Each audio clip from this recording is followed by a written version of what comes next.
todos, feliz lunes.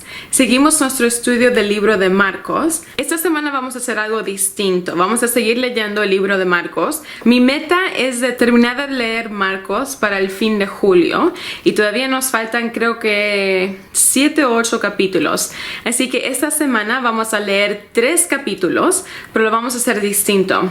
Hoy vamos a leer el primer capítulo y vamos a responder un par de esas preguntas que hemos estado usando. El miércoles vamos a hacer otro capítulo y el sábado vamos a hacer un tercer capítulo. Así que si no tienen su Biblia y su papel y lápiz, ¿saben qué? Me pueden decir, ¿cómo llaman eso ustedes? Acá se dice journal, pero journal en español es revista y no es una revista, así que es un libro de escritura.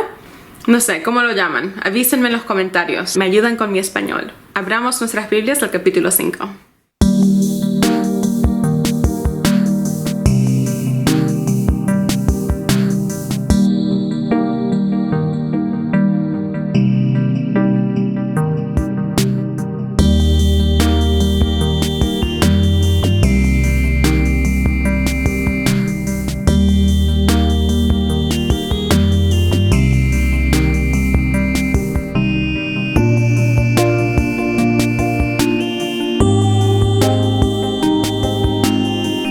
Así que si no han hecho sus notas, háganle pausa al video.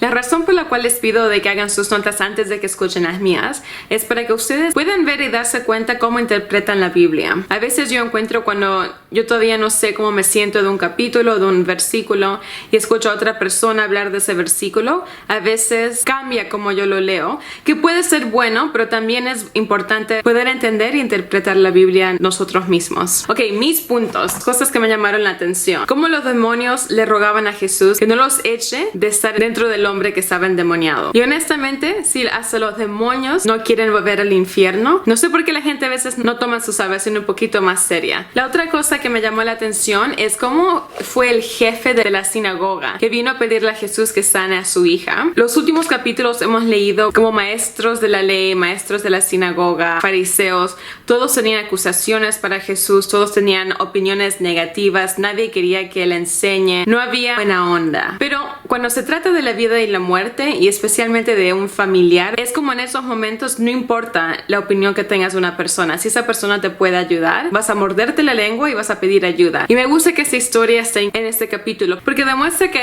a fin de todo, hasta los jefes de la sinagoga sabían el poder que Jesús tenía y sabían que él era Dios. Los dos últimos puntos que hice tienen que ver con la fe y la habilidad que tenemos como humanos a creer en Dios. Cuando la mujer tocó la ropa de Jesús y se sanó, él dice, fue tu fe que te sanó. No fue el tocar la ropa, no fue la acción de seguirlo a Jesús. Fue la fe que ella tuvo, creía y sabía que si tan solo lo tocaba, iba a ser sanada. Y lo mismo le pasó al jefe de la sinagoga. Cuando falleció la hija, Jesús le dijo, cree. Y demuestra que a veces van a haber personas que van a poder tener fe para ver milagros en sus vidas, y van a haber veces cuando la gente a tu alrededor no van a tener esa fe y no te van a empujar a que creas. Si hay algo en tu vida de momento donde tú estás esperando un milagro, pregúntate, ¿en quién y qué estoy creyendo?